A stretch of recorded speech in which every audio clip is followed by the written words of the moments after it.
Well, good morning, good afternoon, good evening, and welcome. Over the next 60 minutes, you're going to hear about how CERN uses Perspectium to integrate their service management processes, allowing them to operate the largest particle physics laboratory in the world, host thousands of physicists conducting high-energy physics research, invent the World Wide Web, find the Higgs boson, create antimatter. These guys truly are amazing. They really are an organization that is going to help take humanity to the next level. And we're going to hear a lot about what they're doing at CERN over the course of the next hour or so. Just a few logistical things to get out of the way first.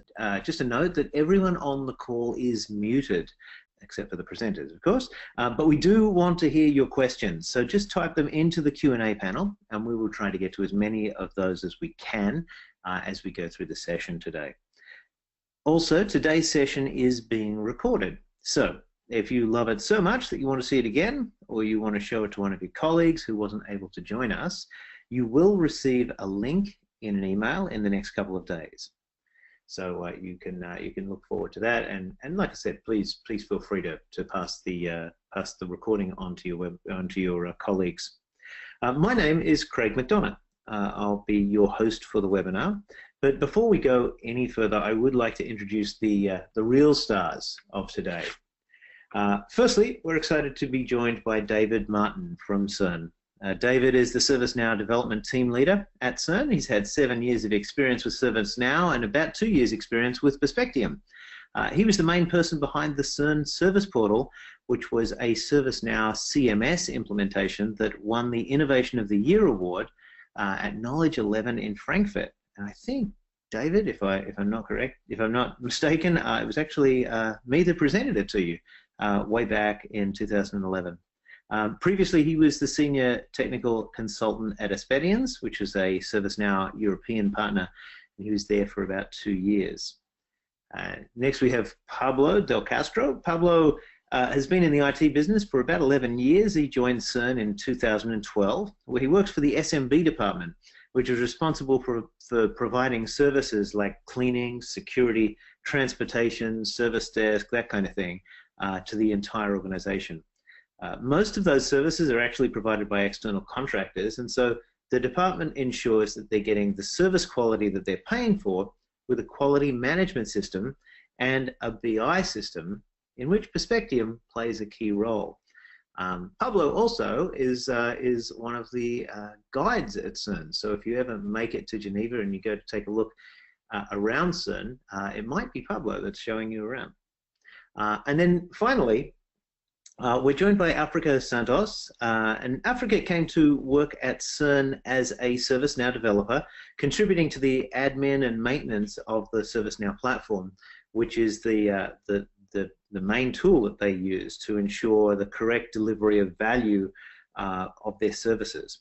Africa is currently studying research in software engineering for her master's degree at UNED, and enjoying the experience of working in the international environment of CERN.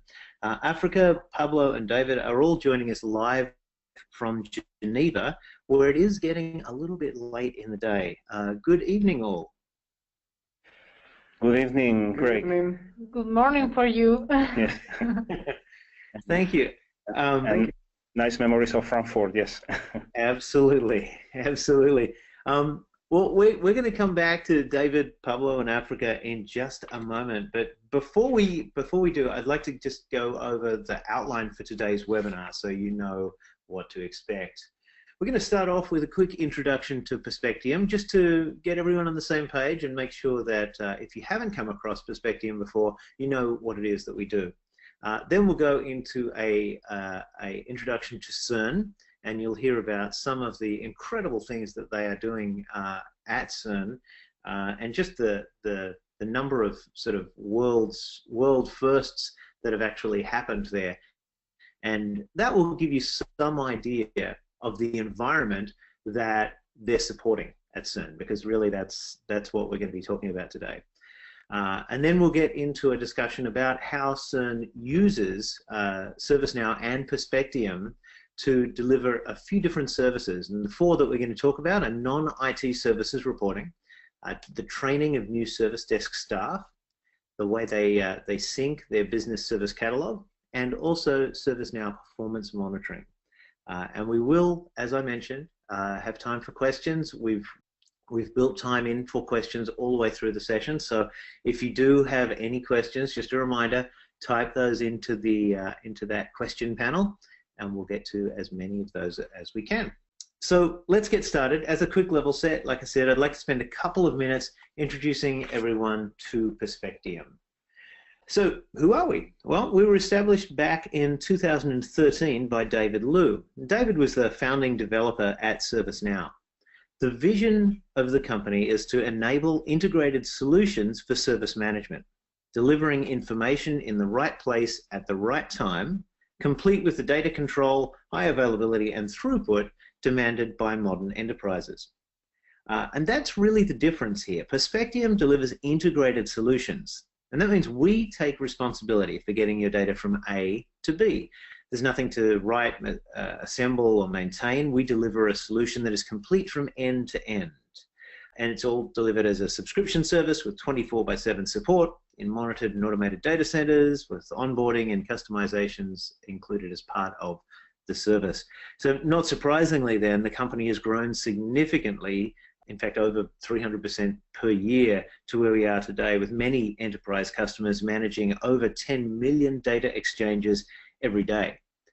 Now, because service management by its very nature needs to be well connected with other IT and customer-facing tools. In fact, in many organizations, IT service management really does sit at the heart of IT, and it's the piece that not only forms the connection to the rest of the organization, but it's what brings together many of the other tools and in some cases service providers that are used in the delivery of service to an organization. We've found that most service management integration needs come down to combinations of these four solutions.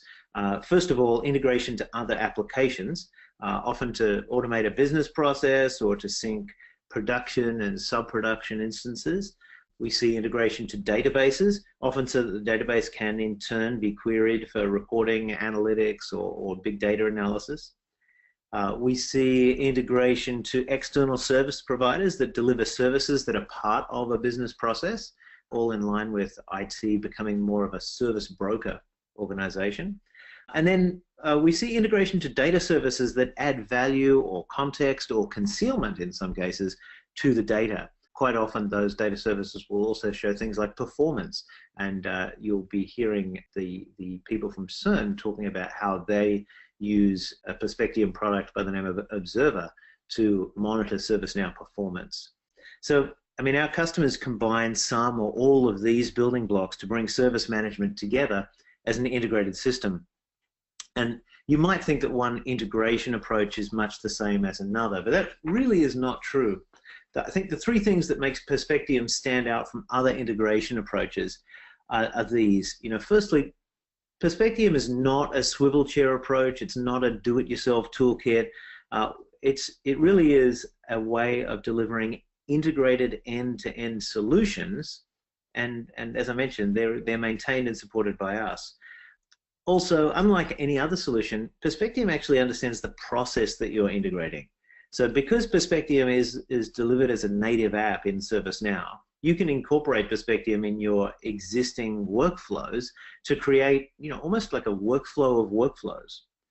And then, unlike all the other sort of options that you might consider for integration, Perspectium really does deliver massive scalability, both in terms of data.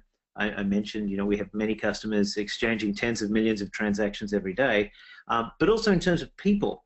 Companies that use toolkits for integration tend to have huge teams managing their integrations, and you just don't need that with Perspectium.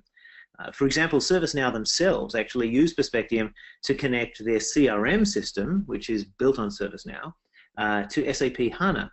This integration facilitates over 10 million transactions every day. In fact, I think it's about 12 million, moving from 600 different database tables. And they manage all of that with just 3 people.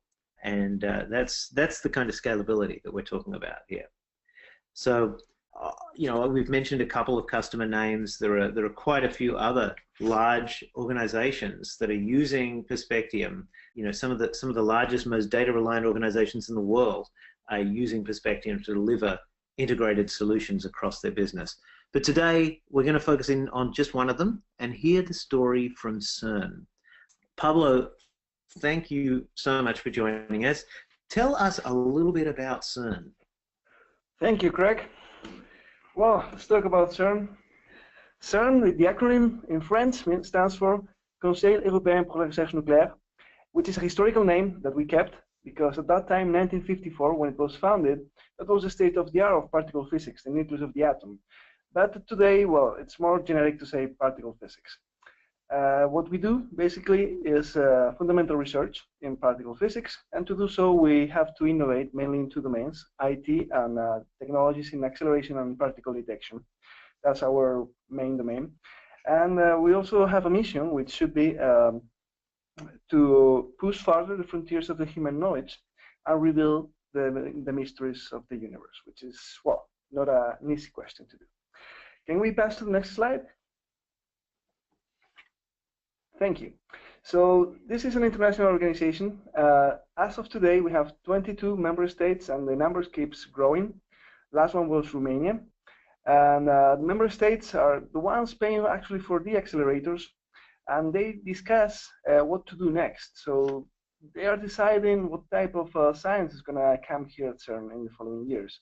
However, it's not restricted to the European countries. As you can see in the slide, we have other countries, not European, also collaborating with CERN, also the US, which is an associated state, observer state, which means that, well, they cannot be a member state because they are not European, but they are present in those meetings where we decide where to go. And they also collaborate with many of the experiments we have running here today, that I think today is 26 physics experiments going on. So next slide. Yeah, so that's a funny fact. Not most of us are physicists. Actually, it's less than 20% of the people working here who are physicists, because CERN staff, what we do is to provide services for those people so they can do physics and science. So actually, the biggest chunk of our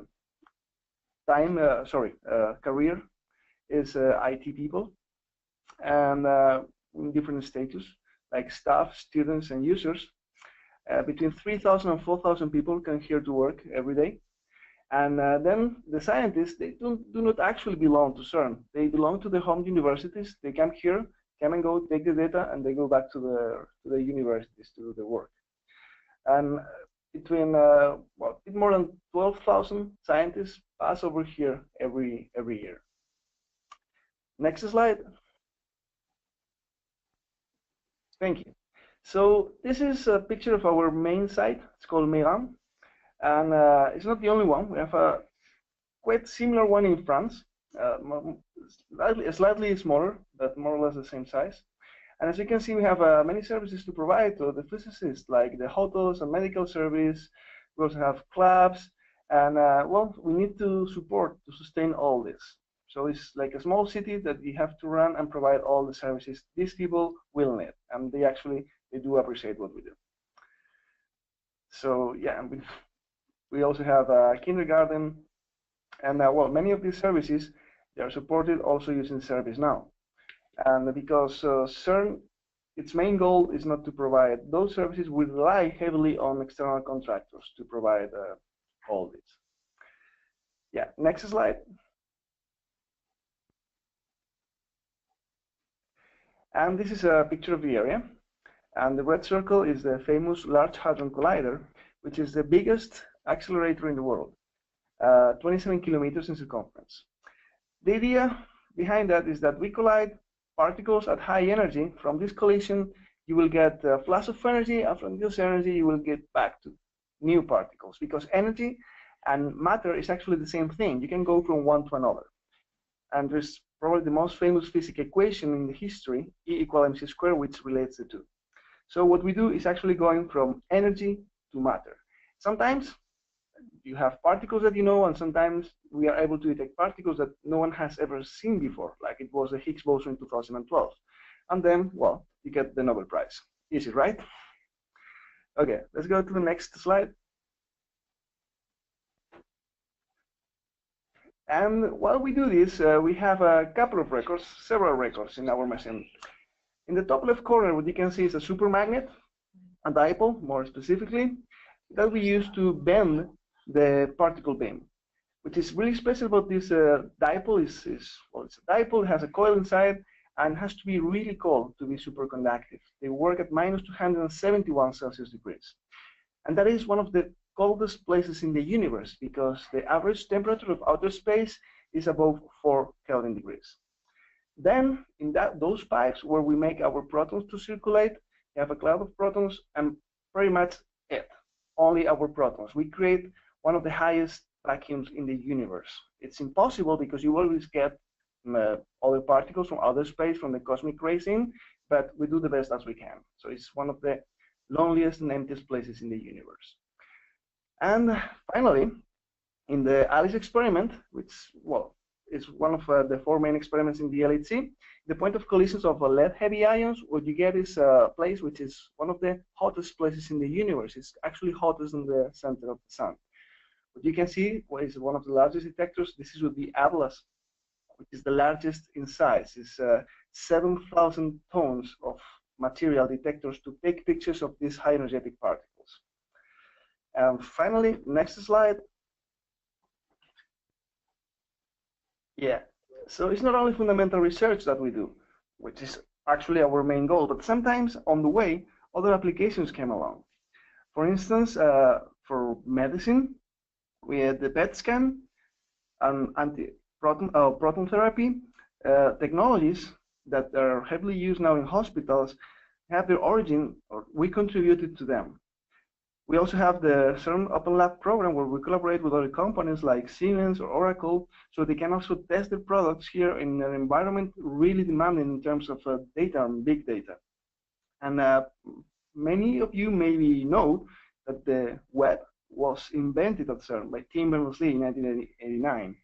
If you come here to visit, we can also show you the very first web server in history. So, well, I really hope that this presentation was good, and I'm willing to see you around to show you in person. Thank you, Craig. No problems. Thank you, thank you, Pablo. I tell you what, let's hand over now to David. David, give us a bit of a closer look at the goals of service management at CERN. Yeah, thank you, Craig. So it's quite simple. So CERN has been doing service management since 2009. And these were the goals back then, and they are still the goals. I mean, they still matter today. So the first goal, and one of the most important, is to simplify things for end users. So when the end users need they have an issue or they need something from a service, they shouldn't have to guess who to call or what to do. So that's why we have a one point of contact, one process shared by all the services. That's why we started using ServiceNow. The second goal is to optimize the services, and so this means, for example, automation and continuous improvement of the service to reduce the costs or increase the quality. And this is where Perspectium is tied to this. And the third goal is to improve the monitoring and control for the management. So to give an overview for the managers of CERN about how the services are doing. And this is also where Perspectium is helping. And all of this, we don't do it only for IT, but we do it for all the services. So also the general services that Pablo will speak about later. So next slide, yeah. So this is the history of service management at CERN. So basically, it started in 2009 when there was the initial research and tool selection. Then in 2011, we had the ServiceNow go live with only more or less 400 ITIL supporters, ITIL users. Then as time passes, we got more and more people on board, so more services, until more or less today, most of the services at CERN are using ServiceNow and service management methods.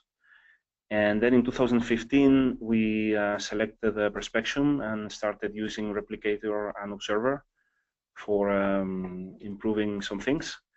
And finally, this year, at the beginning of the year, we changed. So there was a new service desk team coming to work at CERN, and that will be another of the use cases that we're going to speak about.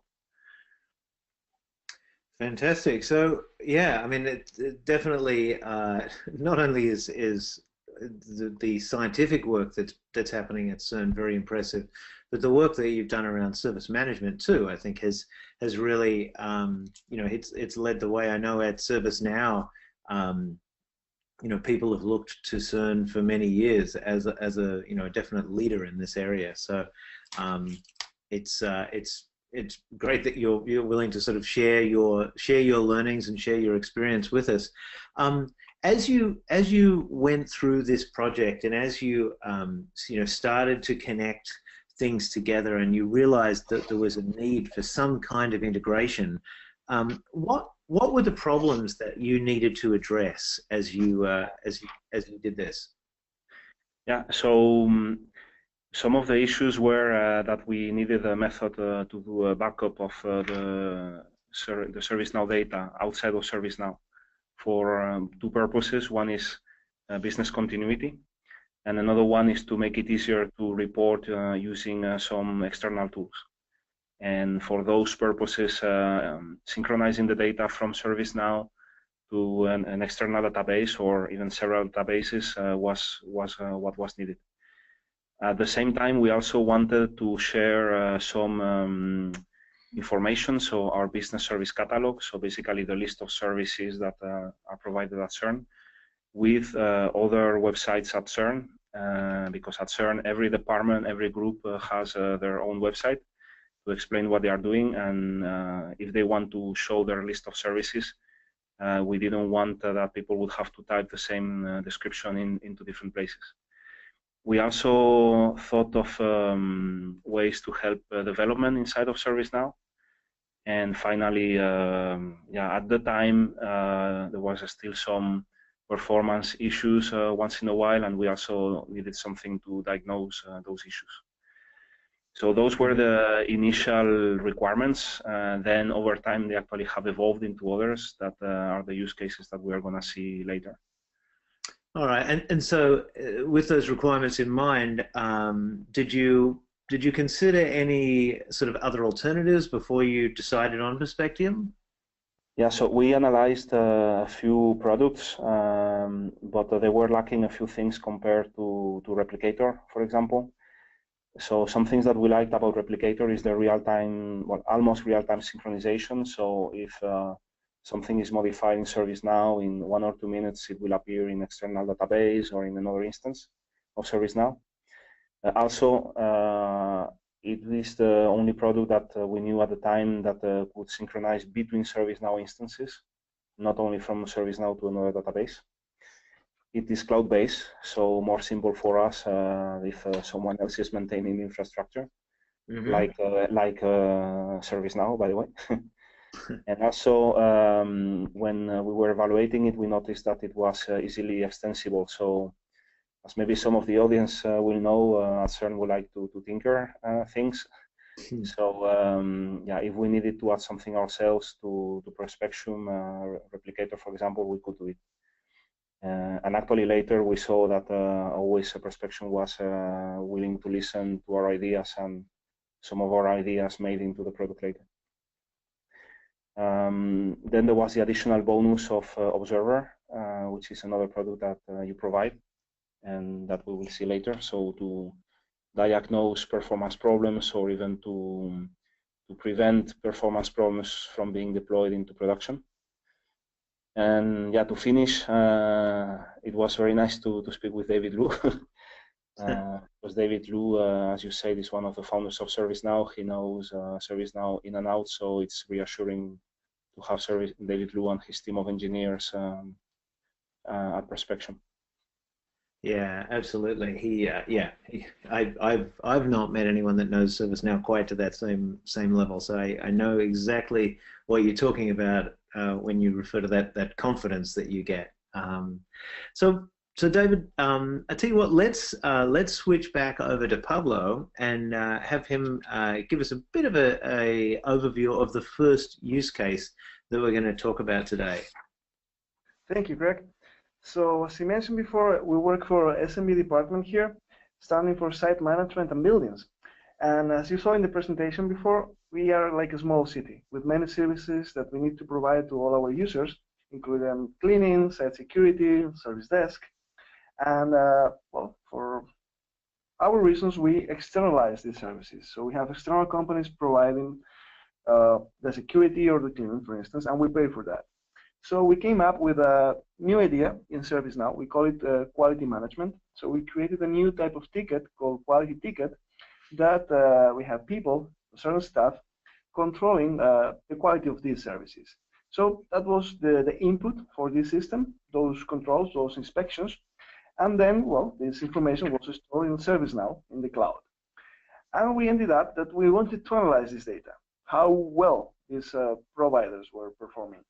And we're kind of limited with the possibilities of data analysis and business intelligence that we have in ServiceNow. We even try performance analytics, but we ended up wanting for something more specific.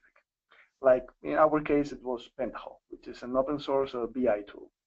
But the problem was to take the data from the ServiceNow cloud and put it in a database. In this case, we needed to put it in Oracle. So that was where Perspectium came in, and actually it was a really nice solution because of that we're able to provide data analysis dashboards to our users, and we can control, for instance, the cleaning, where we have two different companies because CERN travels between two countries, France and Switzerland. We have to control the cleaning list of over 1,000 buildings, and that's a budget of more than 3 million euros. We also use it for instance, controlling the locations that is not related to a service, but for the new contracts. So when we change one of these companies, we need to provide them information of what they have to do. So we analyze all the buildings and locations, which is more than 19,000 rooms, locals that we have to give them, also the surface, the type of floor they need to clean, and that's it. For human resources, we have some tickets that they made concerning the work. So they did the input in ServiceNow, and they also found the same problem that we did. So we provide them with a dashboard in Pentaho, data coming from ServiceNow through Perspectium. So now I will hand over to David, I think. Ah, sorry. No, you continue. Sorry, yeah. And that's an example of a dashboard for the cleaning, indeed.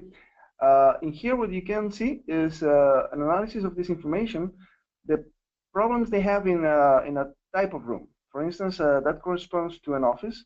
So we can see that the doors and the chairs were the more problematic points. And also, well, the PCs and telephones. So that's what's going to help the company to improve the service they're doing. So we're helping our companies to improve their services that we're paying for. And now, yes, I think I'm going to hand over to my colleague to Africa. Yes. Okay. Here we can see the architecture of our Perspectium and Snow integration. And as you can see, we have several instances of ServiceNow. And we also have several databases, MySQL databases and Oracle databases. And well, for our development, we need to have a test environment where we can well, test everything we do with Perspectium and ServiceNow. And also we have another part that is production and a duplicate of this production database, that is our QA database. And well, this is this diagram is the architecture we presented to the Perspectium team. And as you can see, we have different types of data that will go and will flow into different instances and databases. And with all this data, the Perspectium team could, if we can go to the next slide, we can see that the Perspectium team could manage to build this architecture of queues that is performing very well for us. And yes, basically this was the objective of the Perspectium tool for us. And yeah, That's it. yeah, that's it. I can explain it better. No, that makes a lot of sense, Africa. Can you tell us a little bit about the next of our use cases, which was the one I find this really interesting, the way that you use a combination of ServiceNow and Perspectium to train new service desk staff? Yes, of course. As Pablo and David said, here at CERN we have external contracts. And in general, these contracts are for 5 years, and every 5 years, CERN looks for a company that meets the requirements we have. And the thing is that we had a change of contract for the service desk in our campus, and then a new company started, and new service desk agents came with no experience working at CERN. And after some theoretical training, the agents had a practical training in the 2 weeks prior to the contract change. And how we did it is using the Perspectium tool, because when they were when they had the practical training, we were synchronizing the new incidents that arrived to the production instance into our training instance. Then they could train to classify and prioritize and answer tickets, real tickets. That was the good thing about this implementation. While they also could check if they were doing it well or not, comparing to the previous team, because later they could compare the two tickets, you know, the two implementations. And that's in this way, the new service desk could update the tickets and see how they were doing. So it was a good thing to train new staff. Yeah, and it's certainly a very unique situation where you have to replace the entire staff of your service desk and get them all sort of trained up. This is a really interesting way that you went about doing this. I love the approach of just replicating so that they're actually working with real data, Yes. but in a training environment, so they're not impacting that real data. Yes, that's the point. Yeah. Now, David, I think he will present the third use case, right? Yes, indeed, David. Right. So this use case is a bit more focused on ServiceNow development.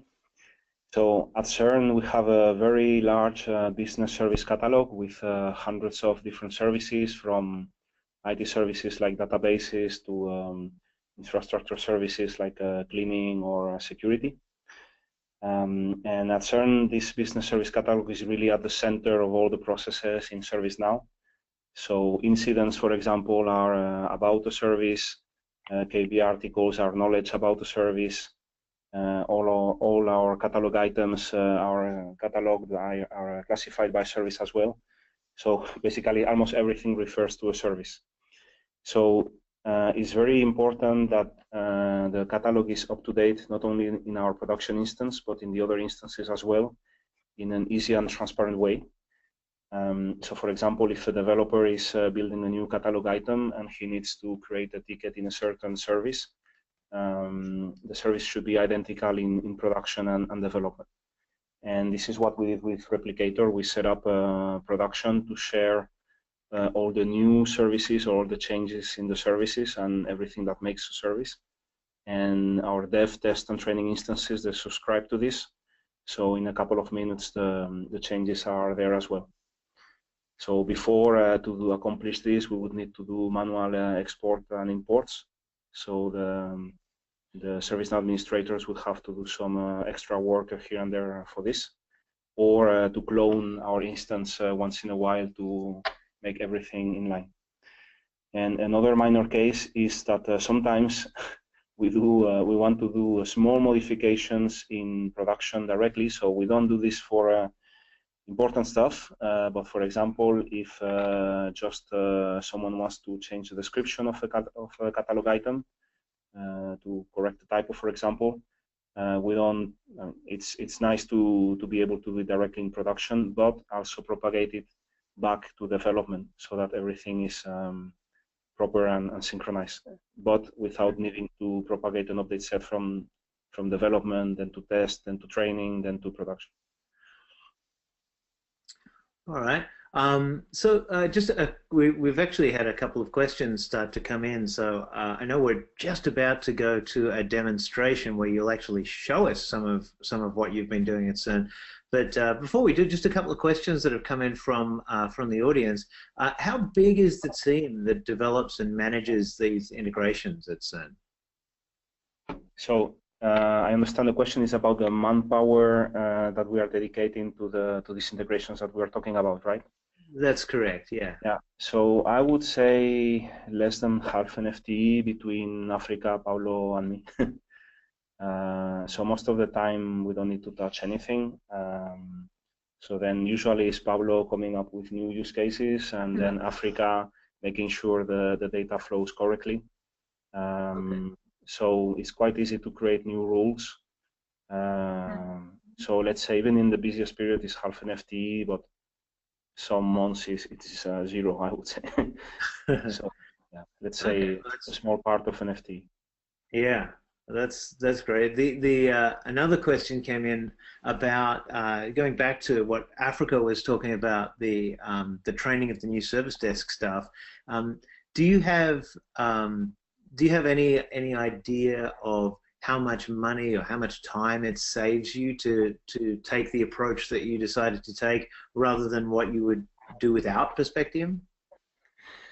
Well, we don't have the figures, but right. It's clearly a good and a great amount of money and time, because if we think about it, we should have created some really good tickets to train them, or we had to implement something ourselves. So of course it should be it was a good idea to use Perspectium to do that. It was I don't know if David maybe can add some. Yeah, so our service desk gets around 400 tickets a day. Yeah. So that's 100,000 per year.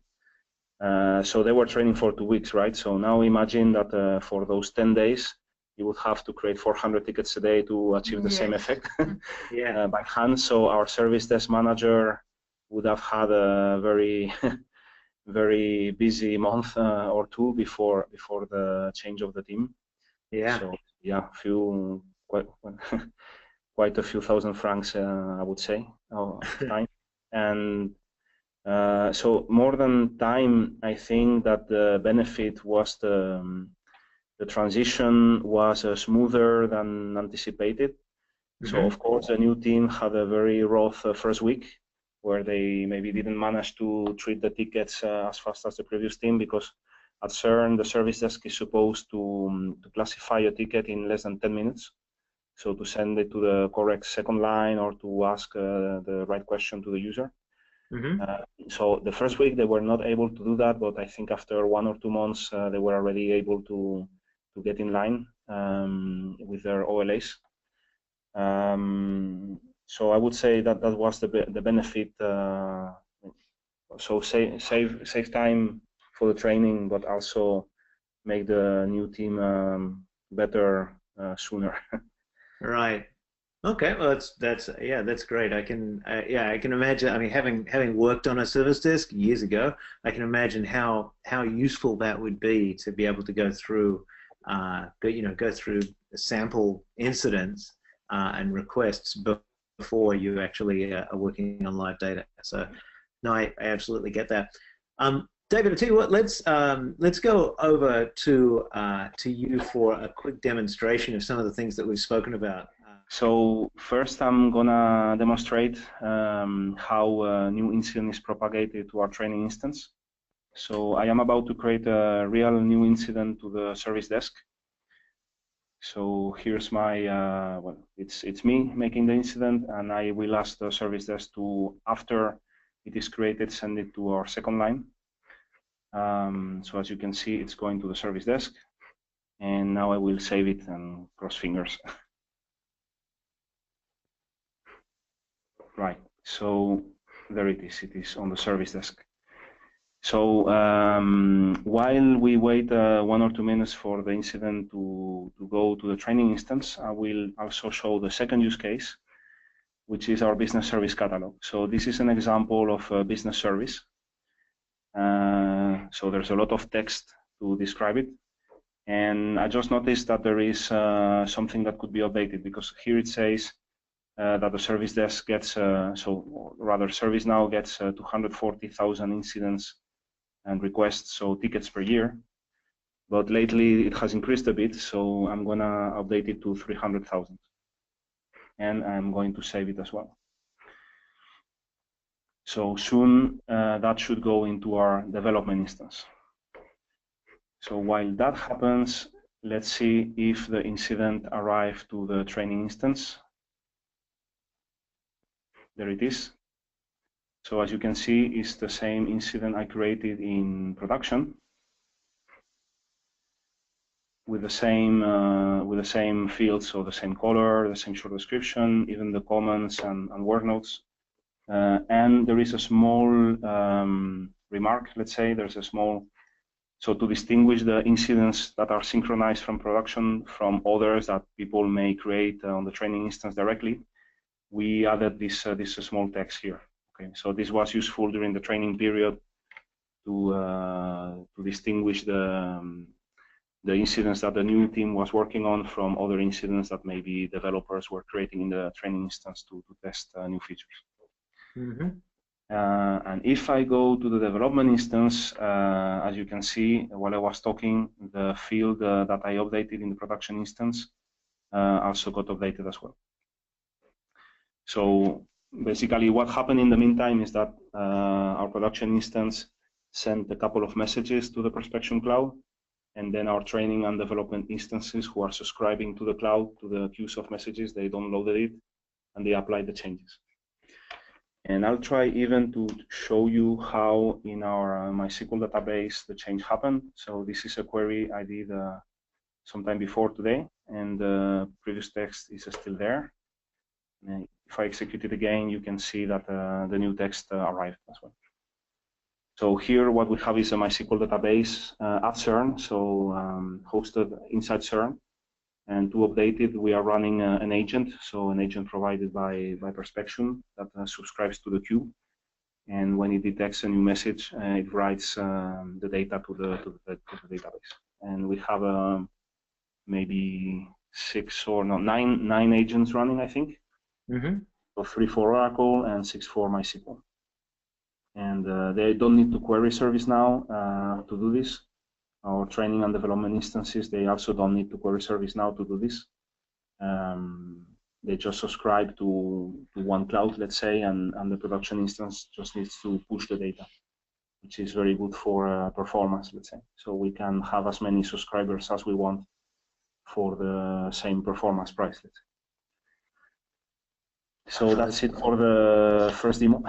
Yeah, no, that's great. And actually, speaking of performance, I know the other thing that you're doing at CERN is around monitoring ServiceNow performance. So yes, we wanted.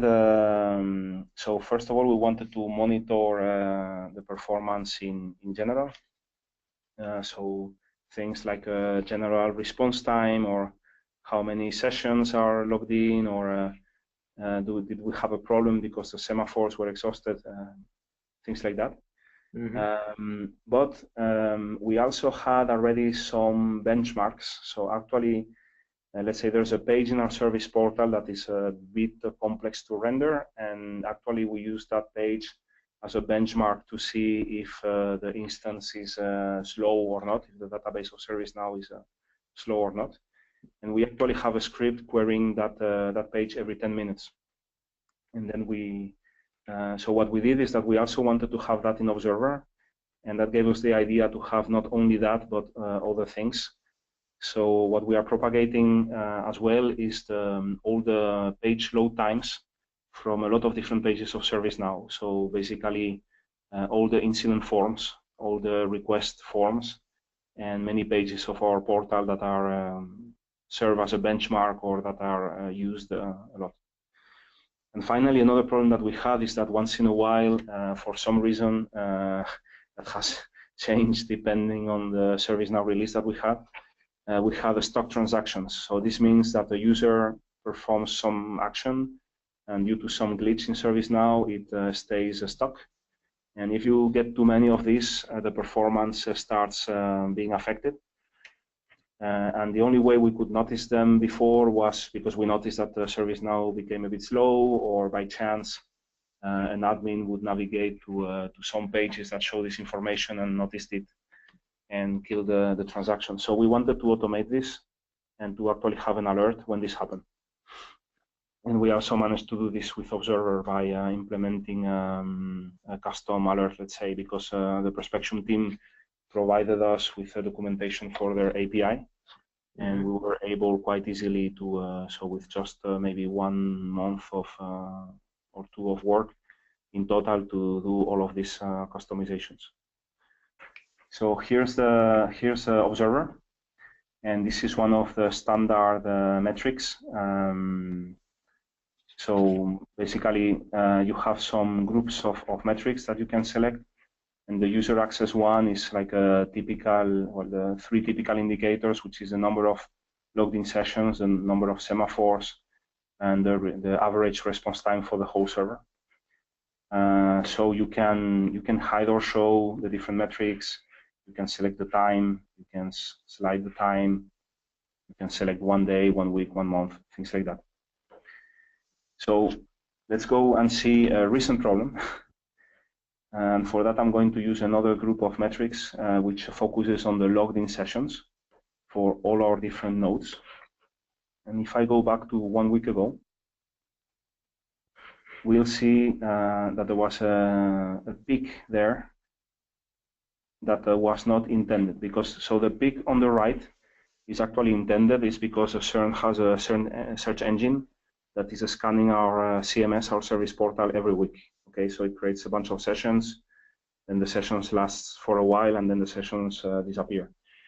But this one was not like that, and so if I'm going to try to show the alerts as well, and go back. Okay, I'm doing something wrong, I think. Here they are. Okay. So as you can see, when the number of sessions started growing that day in a quite fast way, we started having automatic alerts in Observer, and these alerts actually generate emails to the people that we want, that we specify that they should get emails.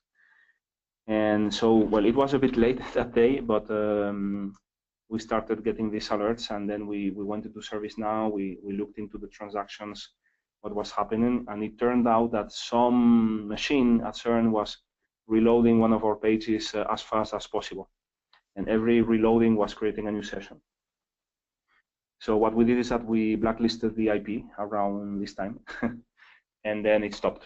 And after that, we checked who was the user behind the IP. We contacted the user, and the next morning he apologized. He said his browser had gone crazy for some reason, and it was reloading the CERN service status board, which is a page in our CMS, in our portal.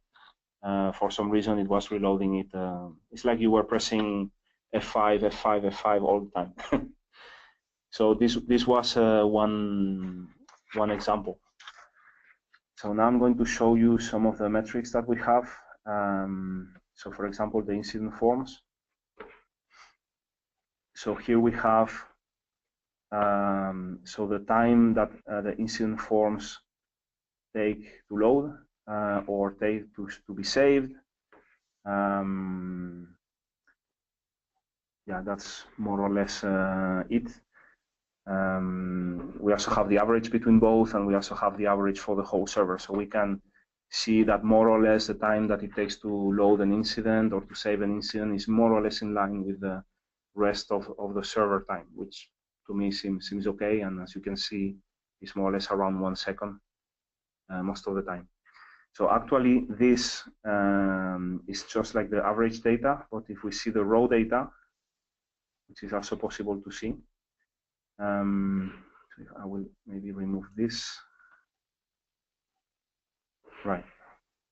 So you see that actually we're sending a lot of different information, a lot of different dots, because each dot in this graphics is actually one transaction. So it's actually one user loading a form or one user saving a form. And this also can help us to maybe see, okay, maybe the 12th of December around this time something weird happened, or maybe just there was a few users and one of the users loaded a form that was very heavy, something. So yeah, and to finish about the stock transaction, so that's something I cannot show you in the recent month, because after we upgraded to the latest patch, this problem has disappeared for now. But just to show you that we actually did it. So if we go to the settings and we go to the alerts and then to the custom events, we see that we created a custom event that we call the stock, so stock transaction. And then here in the notifications, we can configure who is getting the emails. Okay. So yeah, that's a quick overview of what we are doing with Observer, some of the things we are doing. That's great. I love they actually seeing it on the screen and seeing exactly what you're doing and some of the things that have been happening at CERN is very valuable. I think it makes the story very real. Thank you for the demonstration. One quick question that has come in actually was regarding platform upgrades. And one of the people in the audience asked whether you've ever encountered any replicator-related issues when testing platform upgrades. No, so I think we haven't had any issues when upgrading ServiceNow itself. Mm-hmm. Also, in the documentation of Perspectium, it says quite clearly whether a certain version implements support. So a certain version of Replicator implements support for a certain version of ServiceNow. So if that wouldn't be the case, it would be quite clear too. Right. So no, we haven't had any problems, I think. Okay. Well, that's great. So again, thank you for the demonstration. I think that was fantastic. So what's next for CERN? Where are you going from here with Perspectium? Well, first of all, we have not upgraded for a long time because we were good with the version. We were happy with the version of Perspectium we have, but we would like to upgrade to profit from new features and explore the changes you have prepared for us. Mm-hmm. So that will be one of the first things we would like to do. And well, Pablo? For me, we will have new use cases, that's for sure. For instance, controlling the parking spaces is becoming a problem around here. And many other contracts will like to use the same quality service management that we're using. It's becoming quite popular here. So that will grow, will need a Perspectium for a long time, I think. And another thing that we need to do, so if you remember our initial objectives, one of them was to have really a full backup of all the incidents, all the tickets. So at the moment we are synchronizing quite a few of them. So those that Pablo needs to make dashboards about, but not the others yet because we don't need. But eventually, rather sooner than later, we should do it for the business continuity motivation that I explained at the beginning. Mm-hmm. And well, in the last year, we had some surprising requirements coming.